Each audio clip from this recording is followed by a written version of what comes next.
time he pitched in the bigs, 2017 with Seattle, and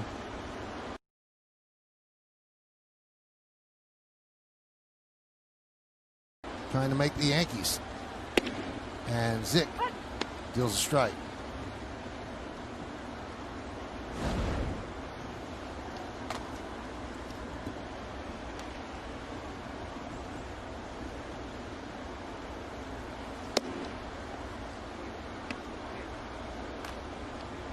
Bohm, one of the top Philly prospects, is 1 for 3 tonight.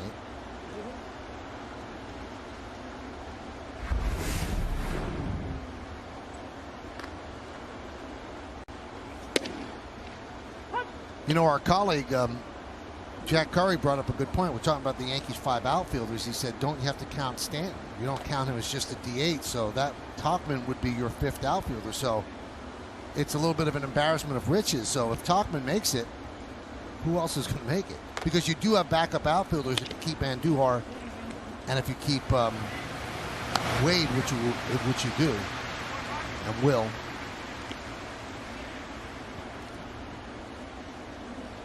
And you're just, you're a phone call away if somebody gets hurt.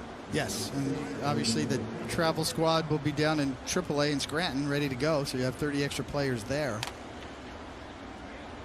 I think the question is how much can you legitimately expect Stanton to play left field, and how much do you want to chance it?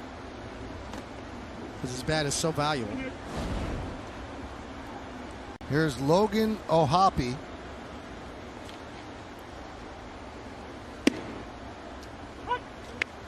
It's a big moment. The kid from West Islip's getting a chance to bat at Yankee Stadium, exhibition game or not.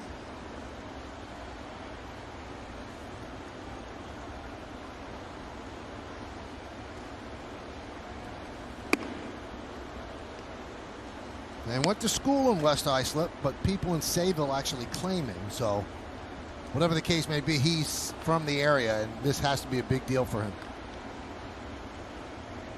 And that was a heck of a catch he made before the throw in the highlight that we showed you. High fly ball, left field, 2-way. Close. Well, for the 2nd time in his career, he's had Michael Kay call a play that he did.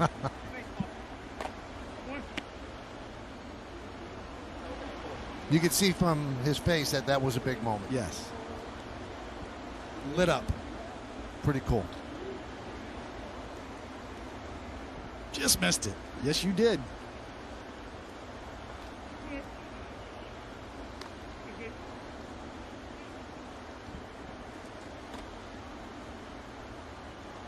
Here's Davey Grullon.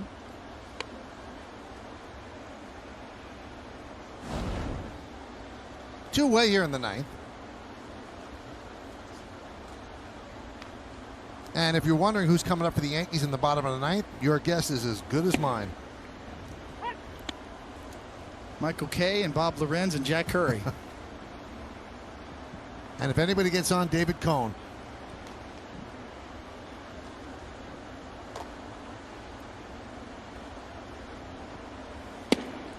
Be a great charity auction item, right? An exhibition game, you get in that bat. Oh my goodness, can you imagine? Auction that off.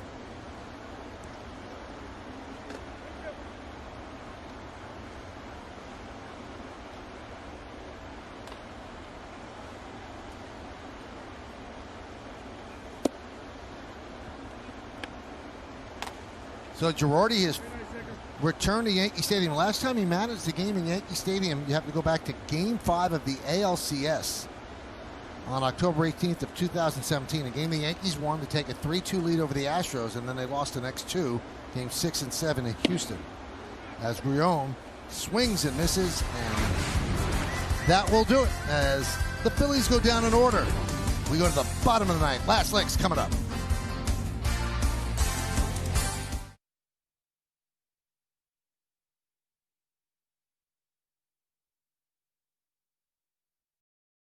Nerds.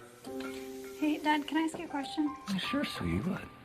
Should I consolidate my debt onto a single credit card to pay it down faster? Or is that even something I can do with my credit score? Here's some advice my father gave me. The wealthiest camel has the biggest hump. Not everyone has the credit card answers you're looking for.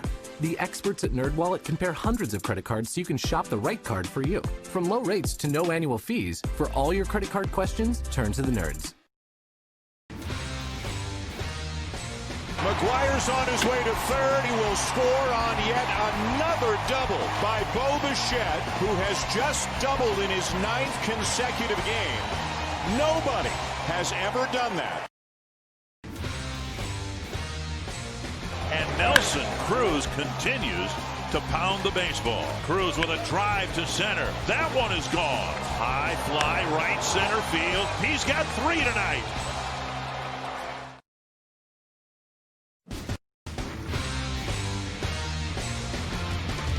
Judge deep to center field, and there is number 100 for number 99. Third fastest player to reach the century mark. Alberto 0 for 2. And a home run, how it came about with 3 outs in the 5th inning. Aaron Judge hit one 428 feet the other way. Exit velocity of 107.2. That's from StatCast, powered by Google Cloud. And then he didn't know, was the inning over? Does this count? Let me go back to the dugout. No, I've got to complete it. No, go back to the... Okay. And Didi's laughing. And that's the Yankees' only run.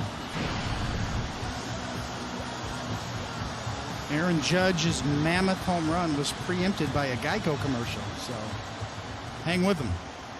The pitcher, Mauricio Llovera. And Mike Ford is going to be hitting.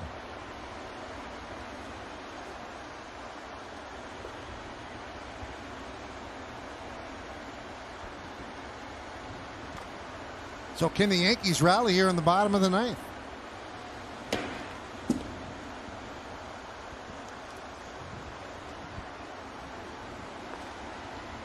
David, you might come through the glass when I say this, but I wouldn't mind seeing the 10th inning to see how the runner at second works.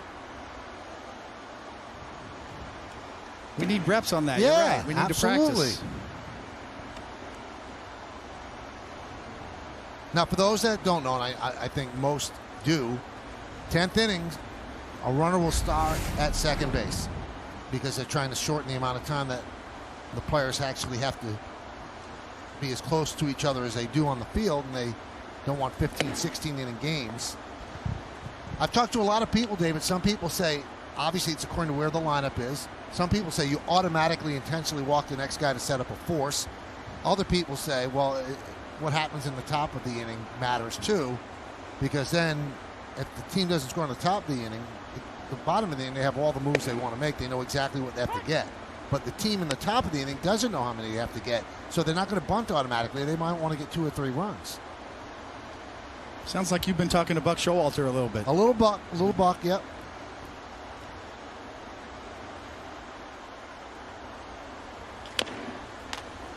And the thing that makes it really interesting to me, David, it's so newfangled that you would think that traditional fans will hate it, but it will actually bring back the type of baseball that traditional fans like. Bunting, running, maybe hitting the ball the right side to move a runner over.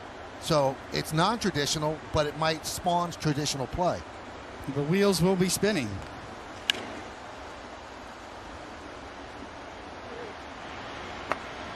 Showalter actually said something to me that I didn't consider, and when you talk baseball with him, that usually comes up.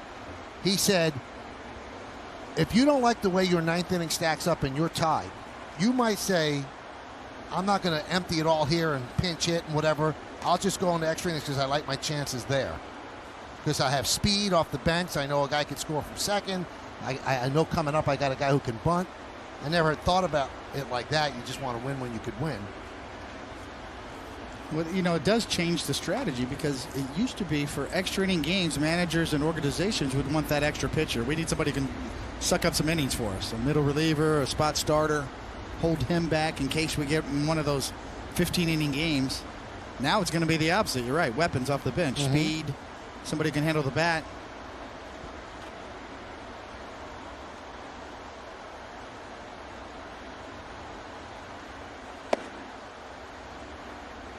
So Ford has worked the count to 3-2.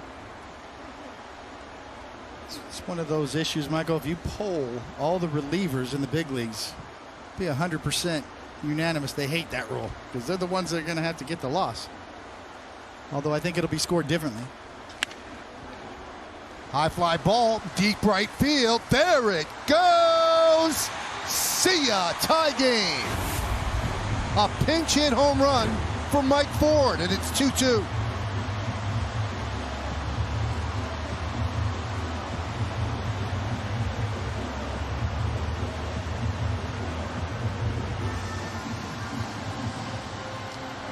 I'm telling you, Michael, this kid's for real. Mike Ford did it last year, established himself. You brought up the story.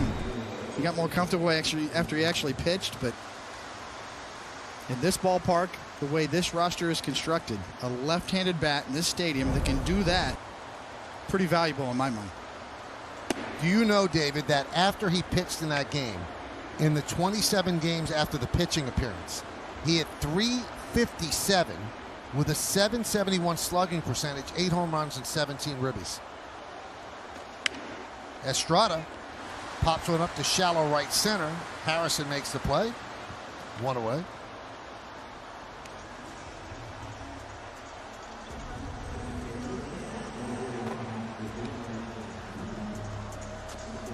As great as, or as many things as Ford brings to the party, roster-wise, it's going to be tough.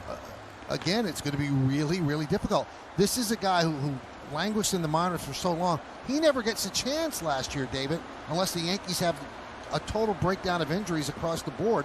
That's how he finally got here.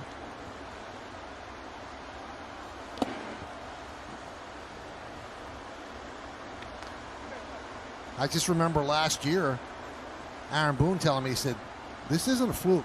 This guy that's the real deal. He can hit. Well, he's got nothing left to prove in the minor leagues. He's already done that. And then some.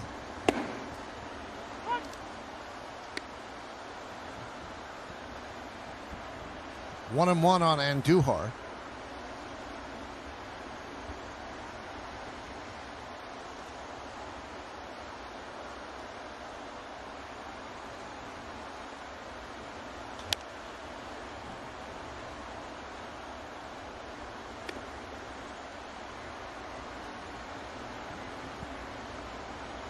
Last year, he had the most pinch hits by a Yankee since 2014 when Ichiro had 6. So he was 5 for 11 last year. Did damage. A double, 2 homers, 3 ribbies as a pinch hitter. You know, I thought the walk-off home run he hit here at Yankee Stadium, I believe against Oakland, was one of the highlights of the year, if not the. And Andujar swings and misses. Now, the Yankees have someone warming in the bullpen, so maybe they would play an extra inning. Now, they have the right to say, okay, we're done, but we'll see. So here's Eric Kratz. Someone was throwing.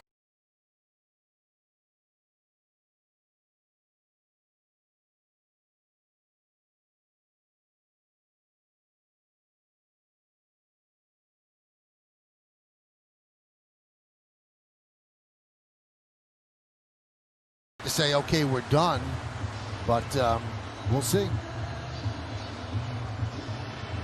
So here's Eric Kratz. Someone was throwing. Now they're just milling around, but somebody is ready in case there is a 10th inning.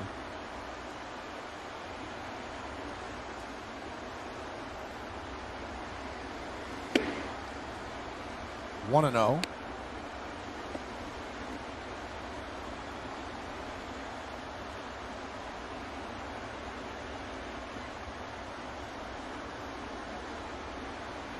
Ford had 2 pinch hit home runs last year, tied for the American League lead with 5 other players.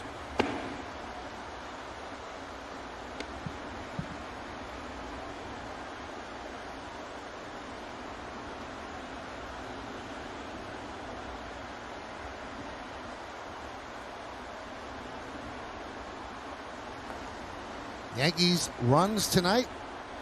The home run.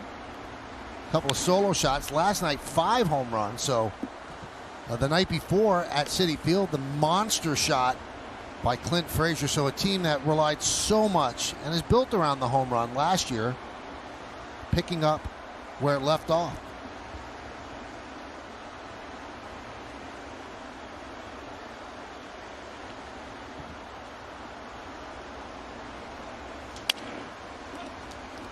Right back to the pitcher. Rivera throws to first, and that will do it. But the Yankees tie the score as Mike Ford with a pinch hit home run. And you can see that Girardi told Boone, let's not do that 10th inning runner at second base. Well, we got 4 games to play in the first week and a half of the season. So that will do it. The Yankees go with 2 wins and 1 tie in their 3-game Summer League exhibition slate. Next time they play against an opposite uniform will be Thursday in D.C. as the season begins the 60-game sprint, Yankees and the Nationals. Well, that'll do it from Yankee Stadium. Join us again Thursday for Yankees baseball as the Yankees open their season against the defending champion Nationals from Nationals Park in Washington, D.C. Coverage will begin with a pregame show at 6 p.m. on the YES Network. First pitch just after 7 on ESPN. Again, the final score. The Phillies 2 and the Yankees 2. Tie game for David Cohn and Meredith Morakovitz.